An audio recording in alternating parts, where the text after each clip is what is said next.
Civilization 7 has drastically changed a lot of mechanics from Civ 6, especially city management. Civ can be a simple game if you want it to be, but it can also be an incredibly deep game if you want to take the time to learn all of its intricacies. In this video, we dive deep into the new complexities that Civ 7 brings to the city and unravel every dark secret it is hiding. My name is Drongo, this is Civ 7, and join me as we take one more turn. Just before we get into the video, a quick disclaimer, because Civ 7 is new and there's a lot to learn. It's quite normal to feel overwhelmed by it all. It's important to enjoy Civ the way that you want to, and keep in mind that this is an advanced guide. There's a lot of focus on the micro level. If you find that I'm glossing over some details, then make sure you check out the 90-minute long beginner guide that was posted earlier this week. I'll leave a link in the description. Now, let's get to it. This video is going to be in 7 parts, and it's going to take you through the phase of a game through antiquity all the way until the beginning of exploration. As we progress through the game, we'll be taking a look at different aspects of the city management component for Civ 7, and that starts with empire planning. Okay, so we're on turn 9, and we've got some questions that we need to ask. The first one is, are there any super duper good city locations that I can put down right now? And judging at what we've got here, this cluster doesn't seem particularly crazy. There's a couple Cowland over on this west side, and over towards this top, I fear that if we settle anywhere near this independent people, it's probably just going to cause us more harm than it will good. So I don't think it's a smart move to start making settlers just yet. Now, we've opened up with 2 scouts, and then we've built a granary, and we've finished researching sailing with pottery about to come through. And the question is, do we make a settler, or do we further invest in our production?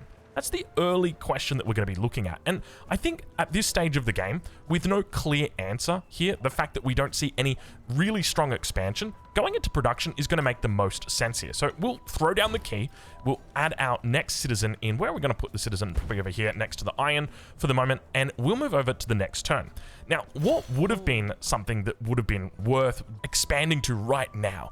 And the answer is a natural wonder. So if you had a natural wonder nearby, so let's say that we saw the redwood forest that was over here, then you'd want to expand that as quickly as possible.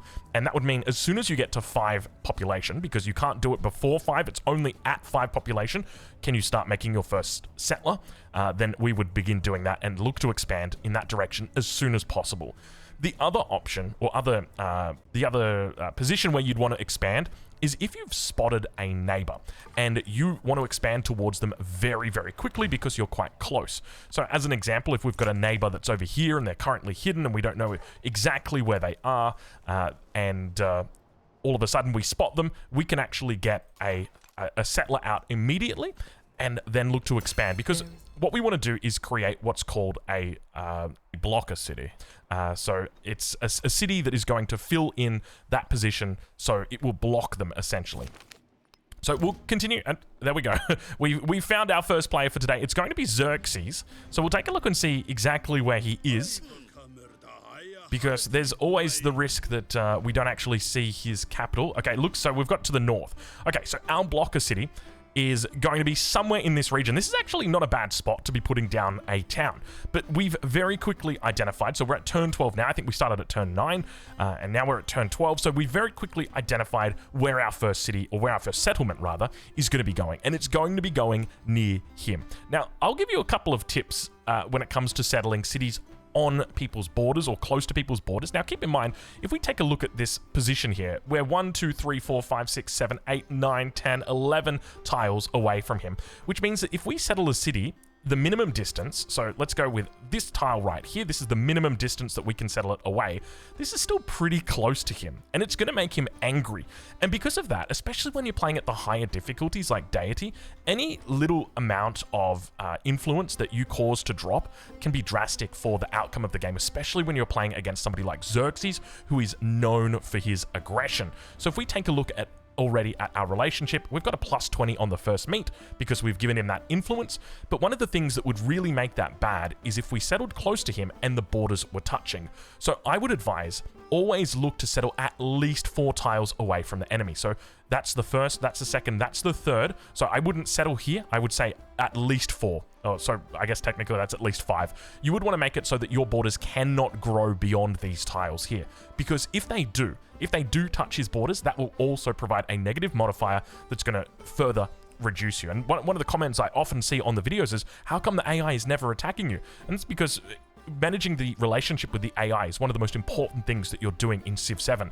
It is a lot different from Civ 6, where they're just kind of random and they declare surprise war on you. There's a lot more prerequisites before they can declare war, and doing your best to mitigate that is incredibly important. And that starts at the planning phase right here and looking at where are we going to put down a city. So I think by far the best position here is this spot right here, because if we take this spot, we're going to be putting a blocker city down that's the minimum distance from our capital. We'll also be expanding out towards this silk. And not that silk's particularly important, but at the end of the day, I don't want him to get that silk. That's our silk, and it will be our silk because we'll settle down here. Now, we've only got one turn left on the fishing key, so we'll allow that to come up because it's a decent investment that we've already put forward, but we will put a settler in queue after that, and we will immediately look to get out towards this front. Other than that, that's essentially our early game planning phase. When we're planning our empire, we want to spot out those 5 or 6 or 5 expansion locations, and they're already starting to come together. We've got the first expansion that's here, the second expansion that's over here, the third one that's over here. I don't know if I want to expand down here. This to me doesn't really look like another idea, but we've already found 3 expansion spots, so we need to continue searching. We need to continue finding more expansion spots to get a bit of an idea, and I suspect we might have some stuff down here. Okay, it's turn 21, and it's time to talk about defining our borders. We've already talked about empire planning and roughly where we were going to put down some towns, as well as that nice little tip about just making sure our borders are defined against neighbors. But we need to speak more broadly about defining our borders, because when it comes to defending your empire in Civilization 7, it's important you don't spread yourself thin. To our south, we've discovered Confucius, and very clearly there is a lovely expansion spot to our south and to his north that is definitely going to be contested if we want it to be. I think a city somewhere in here would be absolutely amazing. You'd be able to take the camels as well as the gypsum and have amazing growth along this navigable river. But the only trouble is, considering we've got to our north Xerxes, and we've already got a position up towards him, I don't think it's a reasonable decision for us to actually expand all that way down there, because we're going to be spreading ourselves very, very thin. So should we actually contest this? And I'd say the answer is no. And part of the reason why is because of the natural terrain. If we take a look at this natural terrain, there is an absolutely massive navigable river that goes all the way up here. On top of that, there's only a single tile that's going to allow us to get through. Now, eventually we'll be able to get a bridge along here that's going to make this transfer a little bit easier, but in the meantime, in the short term, this is going to be a very susceptible settlement, and I'm not in the business of giving away cities, especially not to Confucius. So let's talk a little bit more about where it could be appropriate for us to settle, so that we can minimize the risk that he's going to be taking this city, as well as maximize the efficiency of that city and reduce the risk associated with it being taken. And this spot right here is what stands out to me. With regard to defensive terrain, it's incredibly important when we're playing Civ 7 to look at the terrain that is around our cities. So as an example, the mountains, as well as the volcanoes. Not that they really do much, but they're tiles that can't be moved on. But the big kicker here is the navigable river. It's incredibly difficult to cross a navigable river. You're going to have to embark, you're going to be losing quite a bit of combat strength, and the enemy can pick you off as you're crossing that river. So by taking advantage of that, we can look to settle on this tile right here, and that will guarantee that if the enemy ever tries to attack us, they're going to have a very difficult time coming through here. And it's also going to mean that realistically, we're never really going to be losing this position. So as long as we secure this, we've got a very effective border along here. And that's where it's so important that we define our borders and we understand, okay, where am I going to be calling a distance in from? And this is it. So I can already see that border along this navigable river all the way down along the edge like that. And this is a great little expansion. Salt, camels, as well as the horses. A great little spot, a nice little quadrant that we've got. And I suspect that we might have Confucius look to try and put a settlement here as well. It's not going to be as good as long as we can snipe out these navigable tiles. And now that we've expanded up towards the north, we've also got our second settler that's moving out towards this eastern position as we've taken out the position, or we've taken out the independent power. We were fortunate in that we got an archer from a goody hut, and that allowed us to kind of early steamroll them together, and we were able to take this out without too much of a hassle, nice and early. So this settlement will go up, but our next settler, and we've got quite a few of them that are in queue at the moment, will be coming down towards this position and we'll be looking to settle this in the meantime. Now, one of the other things that you'll do throughout your gameplay, which I would definitely recommend, is you look to try and block the enemy at all points. So with our scout here, what we would do is we would be keeping an eye on any potential settlers that might be coming out from the capital. And when we see those settlers, what we'll do is block their direction that they're trying to go. So we might see that he is in this bush right here, and we might look to block this little angle right there. Or maybe he comes across and stands on this tile. We can look to block in here. And slowing down that settler could be the difference in making this city in time, or not making it in time. And if they get the expansion up, remember that there is a 3-tile lockout. So basically, if you put down a settlement, there's 3 tiles where you can't, or they can't expand within that 3 tiles. And if he was to come in and put a settlement right here, it would mean that you can no longer expand on this tile. You might need to go back here. And now because you're back here, you don't have access to fresh water. And because you don't have access to fresh water, you're not happy. And maybe you can't reach the navigable river. There's a whole bunch of fallout. So we want to do everything that we can to try and restrict the enemy from actually getting through onto this. So realistically, that's pretty much it for defining borders. The main thing is just kind of envisioning where your borders are going to be. And as I mentioned earlier, just trying to make sure that your borders don't touch where possible. So another example is this expansion. I think the best position is going to be on this tile right here, just because it will have the fresh water. And we'll also be able to get the horses tile, which is the most important. But if we expanded here, as an example, this might be decent. We still have fresh water from the oasis that's here, and we'd be able to get to the horses tile faster. But when we take that horses tile, it's going to push all of our borders out, and they will be against against Xerxes, and that's going to provide a negative multiplier. At the moment, he doesn't have a negative multiplier, so you can see that we've settled too close, but we don't have the borders touching negative multiplier, which is quite significant, and it can be the difference between a war declaration and potential ally in the future. So making sure we manage that is incredibly important to defining our borders. It's turn 39 and it's time to think about city planning. City planning is the stage of the game where we start thinking about which of these settlements are going to become cities and which ones are going to stay towns and which ones are we going to start specializing.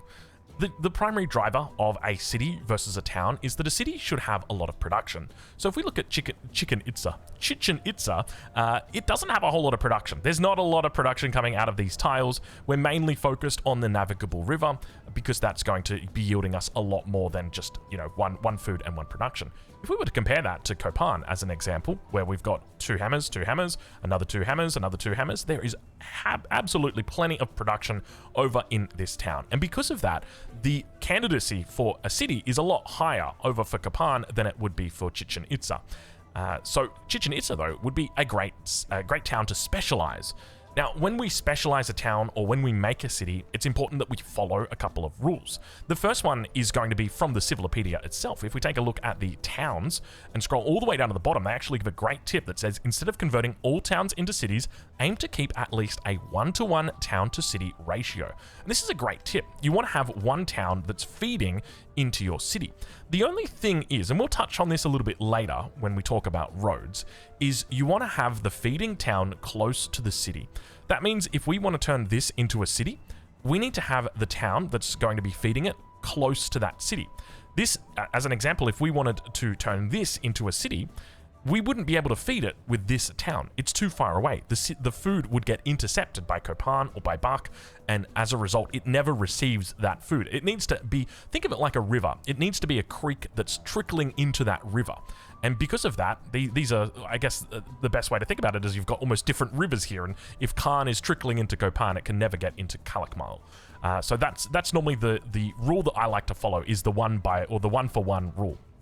When it comes to specialization, there's a couple of different ways that you can play it, but for me, by far, the number one specialization is going to be farming town. It just makes the most sense in pretty much all situations. When we think about what the purpose of a specialized town is, the first role of the specialized town is to send food to the capital or the connected cities, and the second role is to provide an income source, a gold income source, and that's what it's doing by converting all of the production into a gold source. So the way I see it is you're very much doubling down on its primary bonus, which is to feed your connected cities. Now, there's going to be a couple of factors that determine whether you actually go into that specialization, but you can definitely play around it. And what do I mean by that? What I mean by that is, take a look down here in this bottom corner.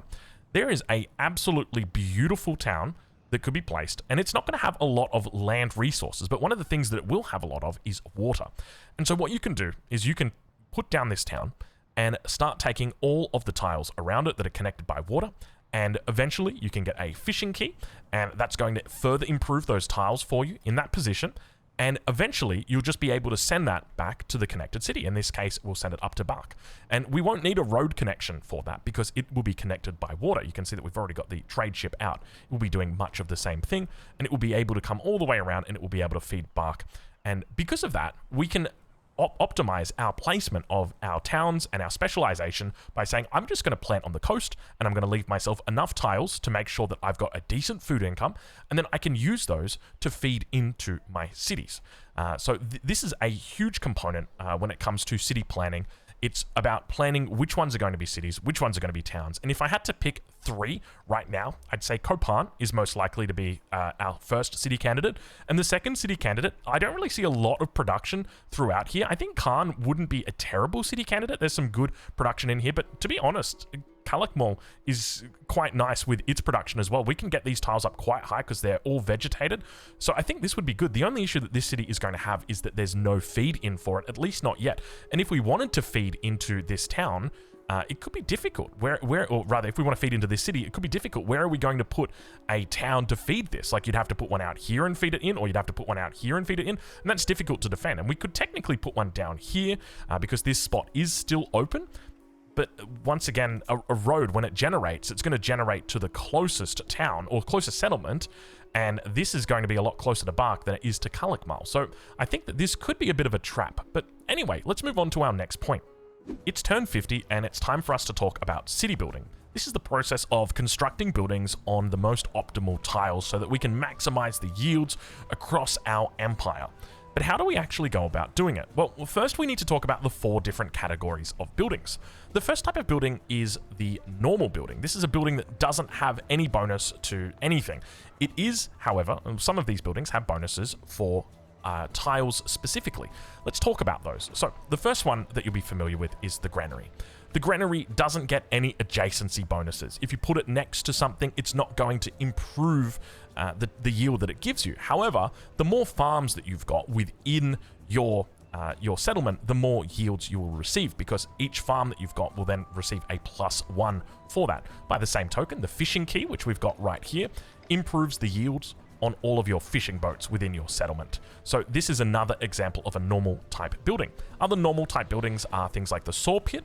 The brickyard is another normal type building, as well as the altar. The altar receives some adjacency bonuses, but they're much more general and not something that you can really look to optimize in the same way that you can do the other 3 categories.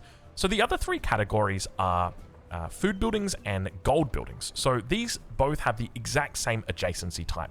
When it comes to food and gold buildings, you can put them together. So if we take a look here at Bark, our capital, and scroll down, you'll see that we've got the garden, which has a +7 for somewhere in this empire. Now, I know where this is, and you may as well, depending on how many hours you've played of Civ 7, but the bonus is for adjacency to water. So there's a couple of different things, that's navigable rivers, that's minor rivers, that's lakes, that's coast, and if you've got that bonus, it will provide a huge amount of extra for it. So if we take a look at the garden, it has a base yield of 3. That means no matter where you put it, you're going to be getting 3. You can get 3 over here, you can get 3 over here, you can get a couple of happiness as well. That's because we're playing as Ashoka and he gets bonuses to his happiness adjacencies. Or you can put it over here, where you get, don't focus too much on the happiness, that's Ashoka specific. Probably a bad idea to pick him for this playthrough, but the main focus here is the food. So we're getting an extra food from each one of these tiles. And not only that, but we would also be getting extra gold in the event we were to put down a market in this position as well. So that's the second type, the food and gold. The third type of buildings are the science buildings and the production buildings. So your library, your academy, your blacksmith. Actually, I'm pretty sure, I'm just thinking right now, I'm like, blacksmith, is it barracks, blacksmith? They will all be considered production type buildings, and they get bonuses to your resources. So if we have a look here, we've got a camp that is currently sitting on ivory, and then we've also got some silk. So if we were to build a library, and a blacksmith in between these, they're going to both receive adjacency bonuses the same way that a garden or a market would have received an adjacency bonus for this water. So the more that you've got, the better. So if you can find a spot that's got like this right here, where you've got 1, 2, 3 resources on it, what you'd want to do is build a library on it, and that's going to get +1, +2, +3, plus the base yield. So if we take a look at what that is, so if we go into here and take a look, so it's got a +2 or +2 science as its base yield, so it would be a +5 library in this position, and that would apply for everything production related as well. So we can go and have a look at our blacksmith, and that's +3 production with additional adjacency bonuses for each resource, so that would be a 6. And then from here we've got our 4th. So that was our 3rd one. Now we've got our 4th one, which is our happiness buildings and our culture buildings. They also stack together. And what's really cool about this, just in general, is that it makes it very easy to do adjacency, because you always know, okay, wherever I put down a good garden, I'm going to be able to put down a good market. Wherever I put down a good blacksmith, I'm going to be able to put down a good academy.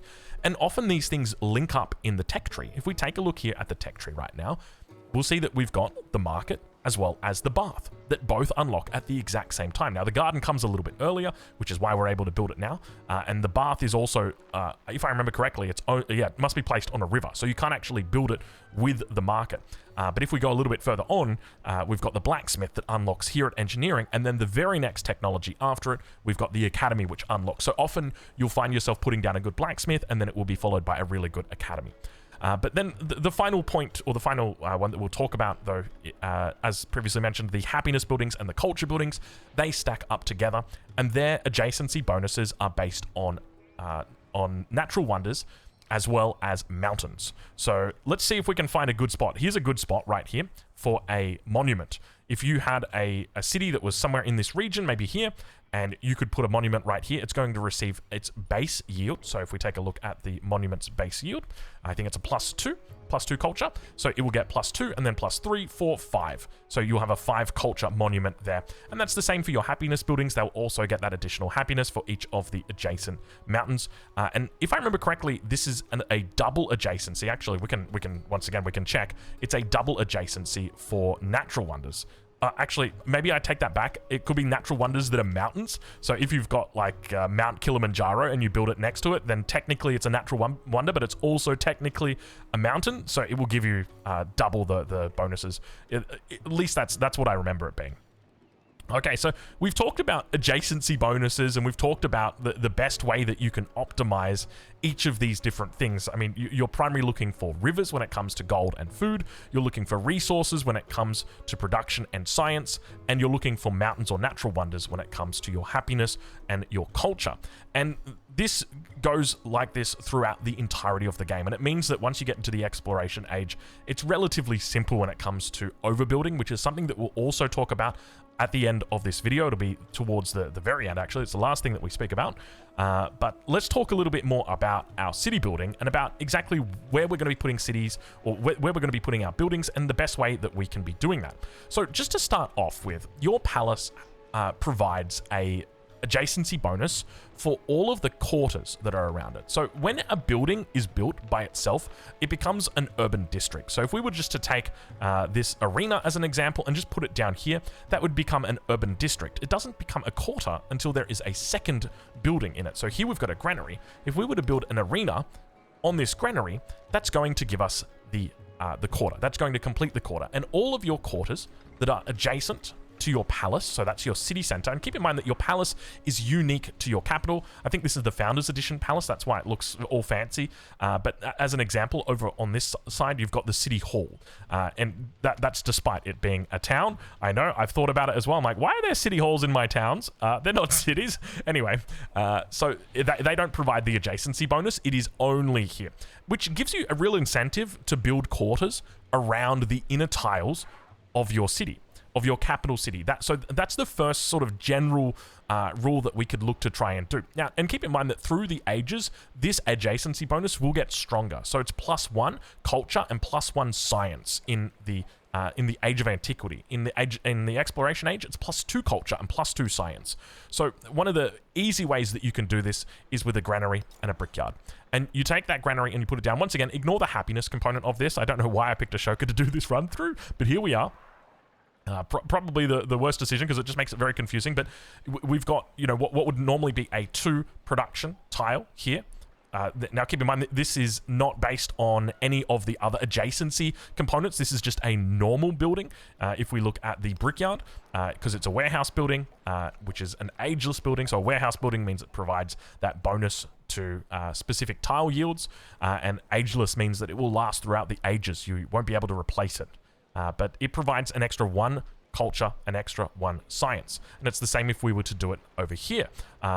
If we were to pair the brickyard with our unique kuhna, but we would not want to do that because it's time to talk about our unique quarters. So a unique quarter is obviously unique, that hence the name. But each civilization may or may not have access to a unique quarter. So if we look here, we're playing the Mayans. We've got access to the unique quarter. But if we take a look over at, let's have a look and see. We can have a look at the Han. They do not have access to a unique quarter. They've got access to a unique building instead. So it's a unique tile improvement. So not every civilization has got access. It is tied to the civilization. It's not tied to the leader. So here's an example playing as the Romans. They do have it. And then we've also got the Persians who have got a unique building or a unique tile improvement. With the unique improvements, or rather the unique quarters, it's absolutely imperative that you keep these 2 together, because when they are built together, they will form a unique quarter. If you build them independently, they won't. So here, the second component to our unique quarter is the Jalal. Jalal. It's not my native language. So we could build it anywhere else. Okay, we could build it down here. We could have a look at that. 2 culture and 7 happiness. Yeah, we'll take that. But the moment you do that, you're no longer able to build that unique quarter. And you might be wondering, okay, but what's so special about this unique quarter? Well, everyone's unique quarter is unique. It's different. So if we go take a look at Charlemagne on the Romans, his unique quarter, what does it do? It provides +1 culture and +1 gold for every unique tradition in the government. And as the Romans, it's typically something that you want to do. They love their traditions. +2 combat strength for every tradition in the government. Whereas our unique quarter, if we take a look at it over on the right side of the screen, every time you research a technology, the settlement gains production equal to 15% of its cost, which is pretty crazy when you think about it, right? If we've got 52 science that's coming in every single turn, it's basically just like getting 15% of your science as production every turn. And we've only got 18 science, which means that, or rather 18 production, which means that that's equivalent to about 7 production every turn. Now, obviously, there's some caveats to that. You know, it only ever happens when you're completing your construct or you're researching your tech. But the point is, you don't want to miss out on this. This is absolutely huge. And you've got to remember, this is across your empire. So you could build one here. You could build one over here. Now, keep in mind, you can't build that in a town. You can't build this unique quarter in a town, but you can build it in other cities, just like we're doing right here. So that means that every single time this tech completes, you're getting that 15% bonus production, which is represented as a portion of the science that comes through as production, and you're getting that depending on how many times you've got that throughout your settlements or throughout your empire. So it's very, very impactful to be doing that and to be making sure that you take advantage of that. On top of that, your unique quarter, it takes me a while, your unique quarter has got adjacency bonuses as well. And it won't actually get the adjacency bonuses until you actually construct it. So if we take a look, I'm trying to think, okay, hold on. We're going to have to see how to spell it. So the unique quarter, it is, I don't even know how we find the unique quarter, but basically it's got adjacency bonuses depending on what is placed next to it. So it gets other bonuses. So basically by splitting, never split these guys up. Always keep them together. From there, moving on, there's one other adjacency that we haven't talked about yet, and that is the adjacency for World Wonders. World Wonders give adjacency bonuses to everything. Quite literally, absolutely everything that you put in a World Wonder next to, it will get an adjacency bonus for. So you want to try and cluster everything together. That's the general idea when you're making cities, when you're doing city building, you want to try and cluster things together. You don't want to have, your city coming down towards this angle or in a single line snaking across. You want to try and keep it clustered as much as you can. Try and think of when you're playing the Japanese in Civ 6, it's the exact same thing. You're looking to try and get those triangles in, trying to get those diamonds. It's the same sort of concept and just about weaving them in. So perhaps I could see a world where we do maybe a production and science building here, and then a world wonder here, and then another. Well, we can't do it because it's within the tiles, but you guys get the idea. We want to try and maximize our adjacency. We'll work it out for later on down the road. So we've spoken about quarters. We've spoken about adjacency bonuses. We've spoken about buildings. I think that's pretty much it. That pretty much summarizes this. I guess the last component of city building, and this is probably a bit more of a general tip, but it's about building what is important right now. So as an example, I'm playing as the Mayans, and I after playing with them a couple of times, I think they actually might be the strongest antiquity civilization, and it might be by far. There's a couple reasons why I think this, and I'm kind of tempted to make a video just about them because they're absolutely crazy. But the big reason why is this building here, the Kuna. It has a base of +3 science, and then it has a further +2 science if placed on vegetation. So that's basically just like you put this down on vegetation and you get 5 science. And then on top of that, it's got a whole bunch of other things that are just going for it. So you compare it with the Jalor, which obviously gives you that additional bonus that we've talked about. But what this does is typically whenever you would want to research something in the tech tree, that's science that you're contributing. So here, as an example, if I want to get to writing, I need to use science to get to that writing before I can build the library. But what's kind of cool about this is you can actually use your culture to get towards this. So you can use culture to unlock this. And what that means is because of that, I've got this building, which means that I don't need to make a library. It's less important for me to make a library because the science that I'm getting is so strong from this, I don't need to make it. So when it comes to decision making, at least in the early stages of the game, one of the key factors to look at is what do I need right now? Another important thing to note is that warehouse buildings, normal buildings, and this is something that I think will change with time, but at the moment, the way that I'm seeing it is that your warehouse buildings, they can't be replaced. And there will be a time in the exploration age, in the modern age, where you will want to replace them. Your tiles in your cities are limited. You only have a specific amount of space. You want to put world wonders down. You want to overbuild on top of them. And you cannot overbuild on a granary. You cannot overbuild on a brickyard. So I think what we will tend to see, or trend to see, at the top level, and when I say at the top level, I mean, you know, for the real sweaty min-maxers out there, people like myself, they will find, or I suspect we will find, that they only really look to put about 1 or 2 of these buildings down. And that's because realistically, there's a lot that you can build. If we take a look here in our town, and keep in mind, you can build these out in the town. I don't think that's a problem at all. There's 1, 2, 3, 4, 5 buildings that we've got here, 6 including the ancient walls, that could potentially be built in the capital. So those 5 buildings, now the altar is a little bit different, but those 5 buildings are contributing to messing up the adjacencies that are going to be happening in here. So realistically, I think it's going to be an important thing to explore for us as civilization continues to grow, and I suspect that this is going to be quite a strong point. Anyway, that's enough about city building. Let's move on to our next point, which is about specialists. So it's turn 57, and it's time that we talk about specialists. There are a lot of components to specialists, so we're going to roll over this turn, and we're going to complete, for the first time this game, currency. And currency is going to give us 1 specialist limit in all cities. Now, the way that specialists work in Civ 7 is quite different from Civ 6. The way that it works is you can allocate a specialist to any single tile that has got an urban district on it. You're not able to put that specialist on, or rather on a, you're not able to put it on a rural district, only on the urban district.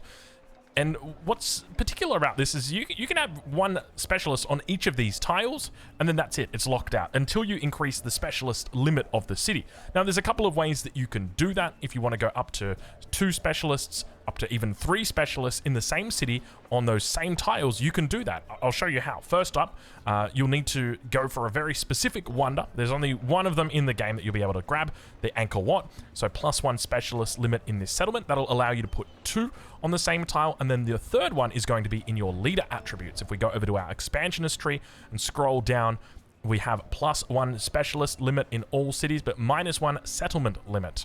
And this allows you to go up to 3 on the same tile. Now, you might be wondering, okay, why the heck would you want to go for 3 specialists on the same tile? And the reason why is because the specialists modify the adjacency bonuses. An integral part of understanding how a specialist works is understanding adjacency bonuses. So every building has got a base yield. As an example, the garden that we've put down on this tile here has got a base yield of 3 food. If we take a look at it in the Civilopedia, And look at the garden. It's got a base of 3 food, and then it gets +1 food for each of its adjacent yields. And the specialist amplifies this. So if we were to put the specialist in here, you would see that I can tell you right now, it is going to give 1, 2, 3, 4 bonus bonus ticks. The specialist has a multiplier or an amplifier of 0.5. So basically for each adjacency bonus, you get 0.5. So where the garden gets 1, 2, 3, 4, the specialist would get 0.5, 1, 1.5, and 2. So effectively half the adjacency bonus. So let's jump in and have a look. You can see there is the +2 food. Now the base yields on a specialist are 2 science and 2 culture. You'll get them anywhere that you take them. And anything more than that is part of the adjacencies. Now, for us, we've got a lot of happiness, once again, because we're a Shoka, so just ignore that happiness component for now. One piece of happiness that you shouldn't ignore is the -2 happiness. You'll get that with all of your specialists. There are ways that you can mitigate specialist happiness. So if we take a look once again in the expansionist tree, and you have +15% food and happiness towards maintaining specialists, or 30% if you have 3 or fewer cities. So that will reduce the cost of happiness for your specialists. So we've talked about adjacency and base yield. Let's talk about maximizing the bonuses that you get from specialists. So part of the reason why stacking up buildings on the same tiles that have got the same adjacency bonuses, so as an example, with currency being completed, we're now able to build a market. And if we built this market, so the market has a base of 2 yield. If we were to build this market just on this tile out here, it's going to get that base of 2 yield, but it doesn't get any adjacency.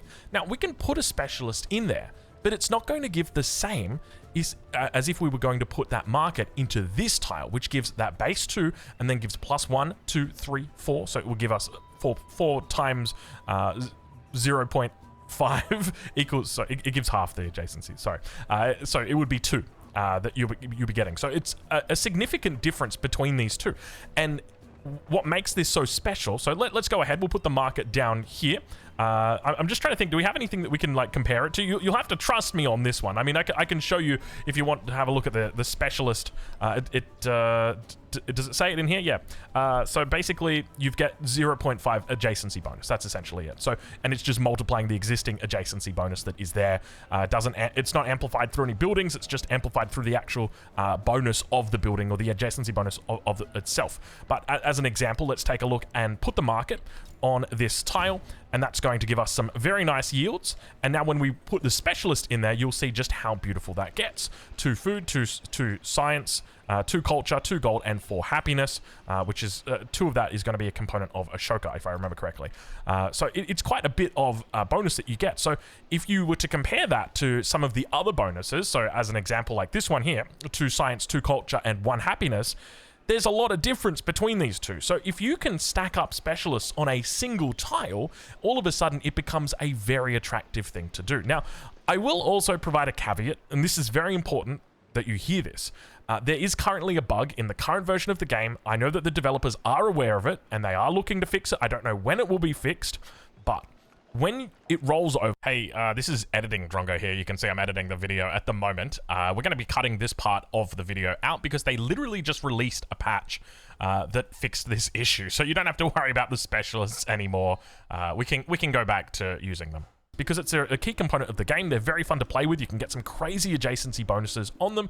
And there's a lot of different ways that you can amplify them through other bonuses. So if we take a look down through Code of Laws and under the Mastery for Code of Law, it gives a +1 culture for specialists. There's all different Civ-specific bonuses. You can also get some bonuses. I don't know whether we can see them in the challenges, but under the leaders, yeah. So there are, like, Confucius has a bonus where he gets +1 science for specialists, another one which is like +1 culture and gold on specialists. So there's a whole bunch of different specialist bonuses that you can get, but pretty much that summarizes specialists at the moment in their current form. Okay, it's turn 74, and it's time that we talk about roads. Now, before we do that, just take a look at these specialist tiles. Unfortunately, while they do look very juicy, we do unfortunately lose them in the next era. But let's talk a little bit about roads, and about what roads do, how they work, why they work, and I'll be honest, I'm kind of dreading talking about roads, just because they are very complicated. There's a lot that you need to know about it, and we'll start at the very top. What is a road? A road serves as a connection from a town to another town, or a town to a city, or just in general between two settlements. And the whole idea of that road is that by having that connection, you're going to be able to send food on it. Now, that's not the only way that you can send food. You can also send food by water. You can send it through cargo, but the main focus here is just going to be on the road itself. So a road is going to form when two settlements that are within 11 tiles of each other. So that's if you're counting from the city center. So if I was to count from the city center, it would be 1, 2, 3, 4, 5, 6, 7, 8, 9, 10, 11. As long as I've got a city that's placed on this tile, or any tile along this line, that would be within 11 tiles of that city, then that would form a road between it. However, it doesn't always form a road with that settlement, because there may be a settlement that is closer, and that's one of the issues that you have. As an example, here we've got the city of Bach, and we've also got the town of Khan and the town of Copan. And when we put Khan down, we put this down after we'd put down Copan. And the road formed, and as you can see, the road goes over to Copan. So there's 1, 2, 3, 4 tiles to Copan, and there's 1, 2, 3, 4 tiles to the capital. And if we take a look at Khan right now, and take a look at the food that it's delivering, you'll see that it is delivering 100% of its food to Copan. So even though both cities are the exact same amount of tiles away, 1, 2, 3, 4, 1, 2, 3, 4, even though this technically was a town at the time that it was formed, and this looks like a perfect triangle to me. The game doesn't agree. The game doesn't think that there should be any food that goes to this city. And the truth is, I don't know why. Sometimes it does it, sometimes it doesn't work. And I've tested with this extensively, and it's only blown my mind even more. And I want to avoid getting too off topic here, but like as an example, okay, if we've got one settlement here and one settlement here, and I put a settlement in between them, the road has connected through to both of them sometimes, and sometimes it's connected to just the city. And then sometimes I've found that if I move it closer to this city, it will connect to this one. And it just, I couldn't find any rhyme or reason, so I'll do my best to sort of give you some general rules that you should try and follow, and things that you can do. But normally, this is part of the reason why earlier on in the video, I gave the advice that you should always typically opt for the 1 and 1 rule, 1 city and 1 town, and that town should be close to the city. It should be feeding into it directly, and it's specifically because of this, because if you wanted this food to feed into Bach, and this wasn't a city, if this was a town and this was not a city,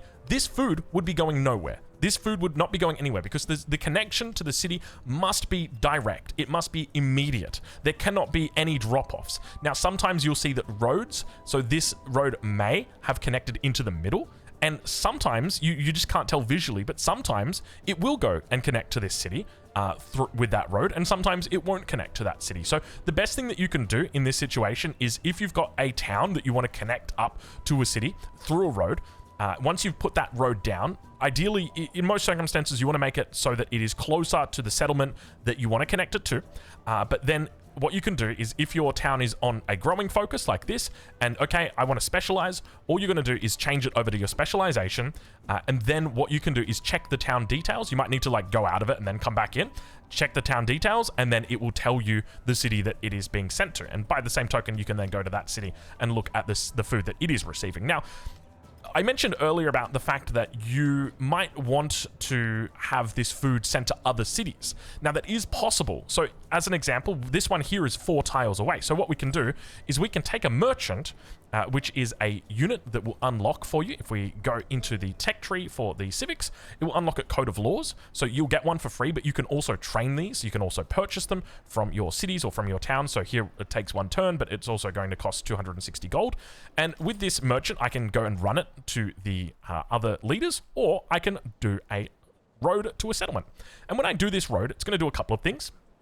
But the most important thing is that it is now going to start sending that food. So now that the road has been connected and I click on Khan, you'll see that it has now connected to Bach. So this whole time, prior to the road being connected, it wasn't sending the food down here.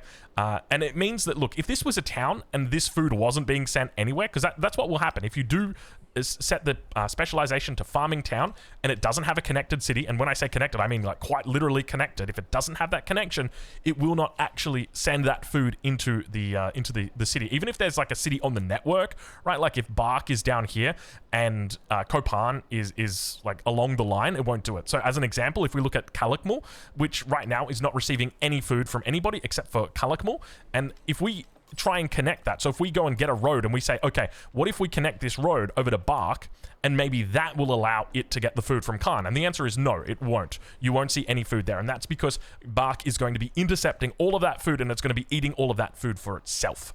So how can you get around this? Because as an example, we really want Kalakmal to get big, to get fat. So the best option that you've got is to have other feeders, other feeder towns that will feed into Kalakmal. The second option is water and coastal, and settling coastal really solves a lot of these troubles. So as an example right here, Tikal, we've got it currently set to go for a growing town. And one of the issues that we're going to have is that there's no direct connection to the city of Bark. And because we've got Chichen Itza that's in the way, it's going to prevent that food from going through. Even though it's 1, 2, 3, 4, 5, 6, 7, 8, 9 tiles away from Bark, the road still won't classify as a connection. However, because it's on the water, it doesn't matter.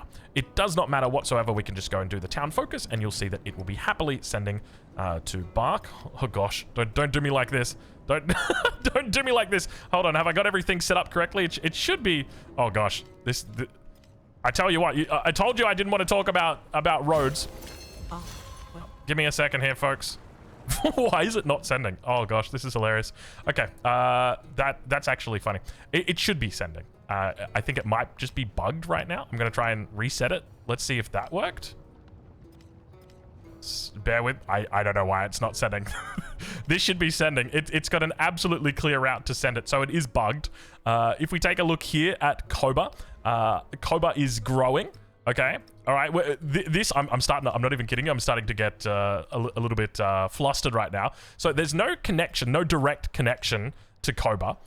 If we purchase a merchant, we should be able to next turn. We should be able to purchase, or we should be able to get a connection down to this. So you can see that we can get a connection, which means there's no road connection. So technically, all right, let's test it right now in front of you guys. I'd already tested it, so I thought we were fine. We'll go fishing growth, and we'll have a look and see where it's sending its food. So it's sending it to Bark. So this is what I'm saying, where it's just like, you got to be so... Look, we're still early on in Civ 7. I suspect this kind of bug is going to be ironed out eventually. But just to like clarify, look, there's no road connection to Koba. It is not connected at all, like the same way that we weren't connected up here.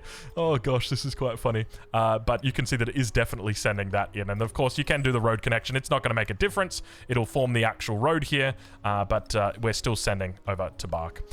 So that's essential. I told you I didn't want to talk about roads. This is why I didn't want to talk about roads. It still needs a little bit of bug fixing, and by a little bit, I mean a lot. Anyway, let's move on to our seventh and final point, which is overbuilding.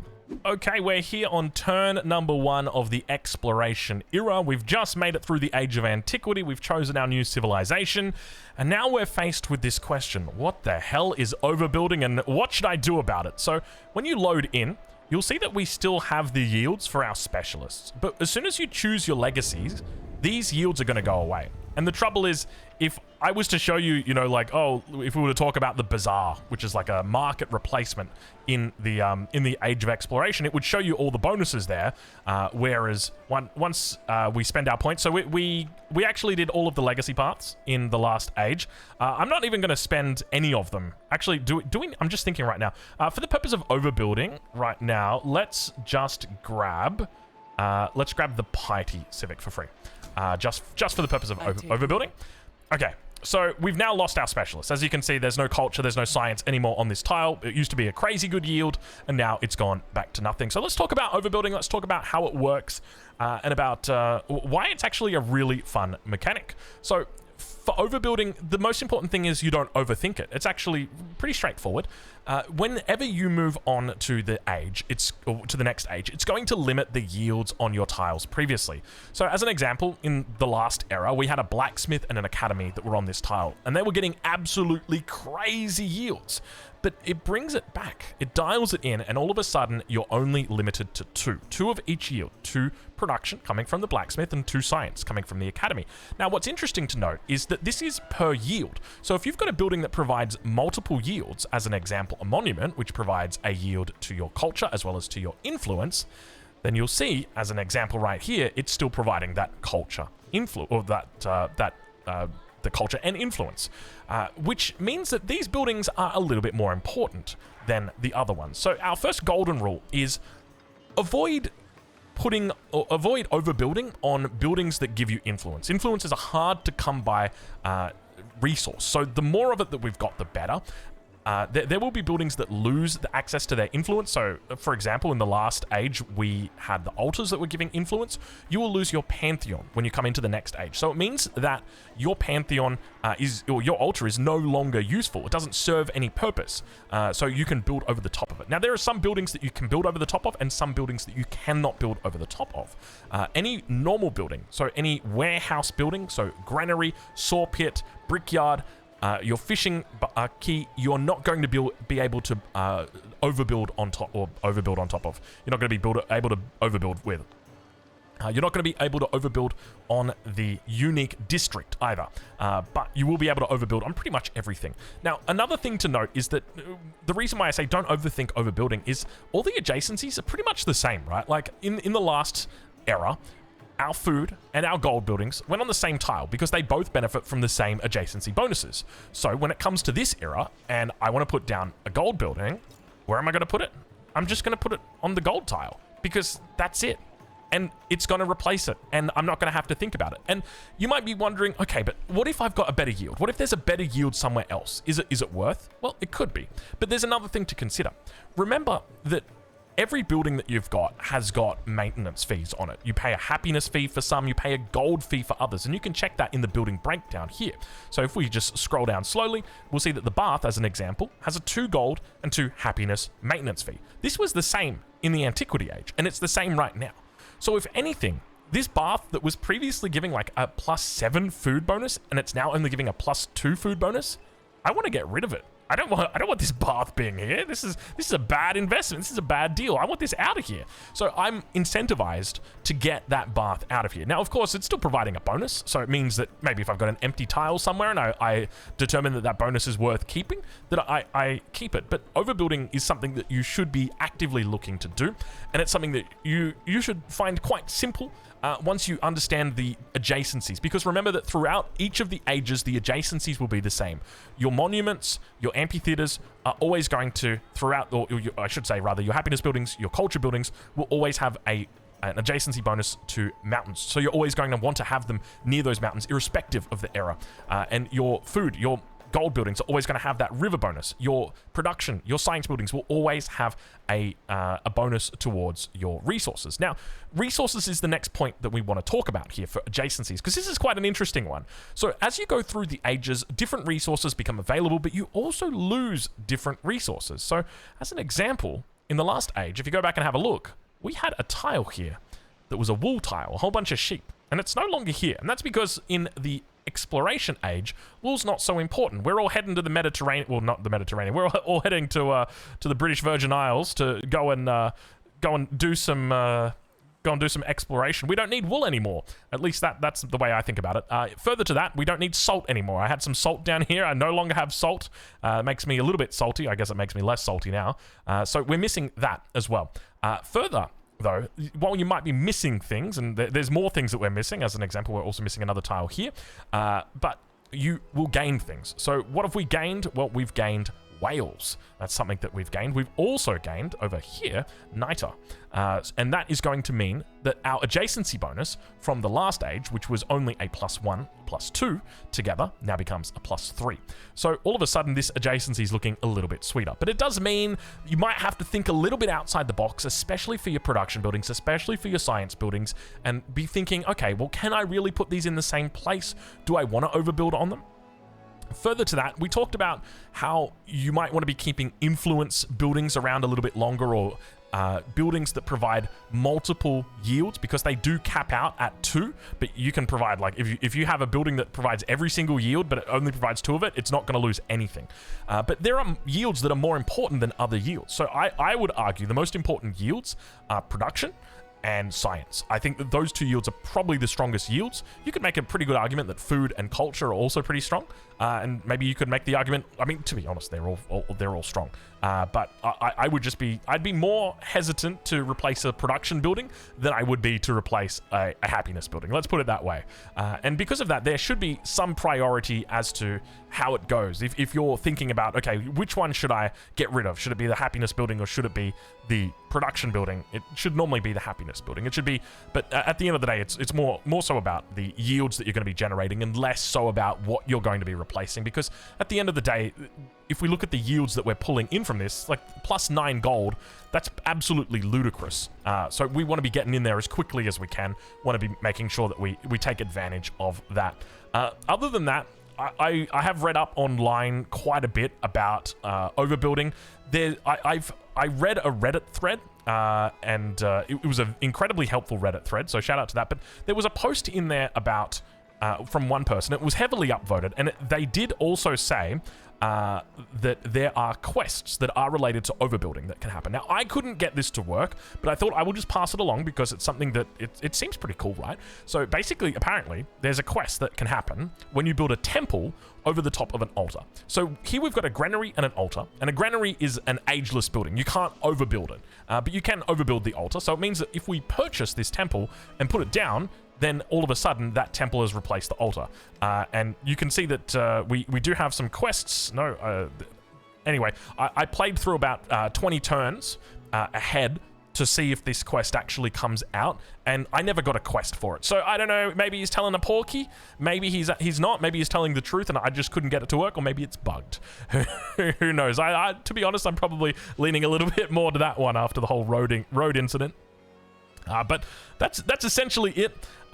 You don't keep your specialists, so you're going to have to put them back in. And just remember, like, look, have a look at this. We're at 28 turns to our next specialist. It's quite a while. But to be fair, none of these towns are actually feeding in yet. Once they all start feeding in, then we're going to be trickling in these specialists. And these specialists, I mean, if we take a look here, I'm kind of tempted to do it right now. Just bear with me a second and I'll show you. Let's feed in every single town into our capital. We can't do that one. Oh, by the way, another little tip for you, something I love to do. As you get closer to the end of the age, and you know how you've got that settlement limit that you can't really go over? How, you know, you're kind of stuck to like 6 or 7 or 8 or whatever that number might be, and you want to try and push the 12. So what you do is you just get a whole bunch of settlers out in places that they can settle, and then on the very last turn, as the game's about to roll over, you put all of the towns down, or all of them down at the same time, and that's how you get to the 12. That's a cheeky little tip. That's something I like to do. All right, so I think we've connected all of these bad boys in, and let's have a look and see. Okay, so we've got 5 turns to go, so let's just have a quick look at our specialists here. It's telling us that we can allocate. That's okay, we'll just keep rolling over until we can actually get the capital. And you can have a look at just how strong these specialists are. I don't know whether... Are we able to unlock a food building here? We've got the wharf, and here we've got the grist mill, but that's an ageless building, so that's not going to give us the actual bonuses that we want. That's okay. All right, so let's go ahead and put that guy in and that one in, and we've probably got a couple more to get through. That's another one of my little complaints, is that you can't choose which city you want to grow. You have to go through the order. So you can see that this specialist is going to be providing a +3 bonus, and that is because we've got a higher adjacency from the bazaar that's gone in there. So if we take a look at the bazaar has got a +1 gold for each adjacent navigable river tile, coastal terrain, and wonder. So I guess it's over the back here as well. So we're getting adjacency bonuses from actually we're getting 6 adjacency bonuses from all of this. So that's definitely feeding into that specialist bonus. So specialist going to be very happy. He's getting every single tile there. So we definitely want to stack on that. Other than that though, that's overbuilding. Hopefully you've enjoyed this video. I've tried to be as thorough as I possibly can. If you've got any feedback, make sure you leave it down below if you think that I missed anything. I probably have, and I do apologize. We're still early in this Civ 7 journey, and look, as we go on further, we'll understand more of it, and hopefully this has contributed to that knowledge. But if you've got any questions, chuck them down below. If you've enjoyed the video, please leave a like, and of course, if you're looking forward to more Civ 7 content, make sure you hit that subscribe button, because there is always time for one more turn.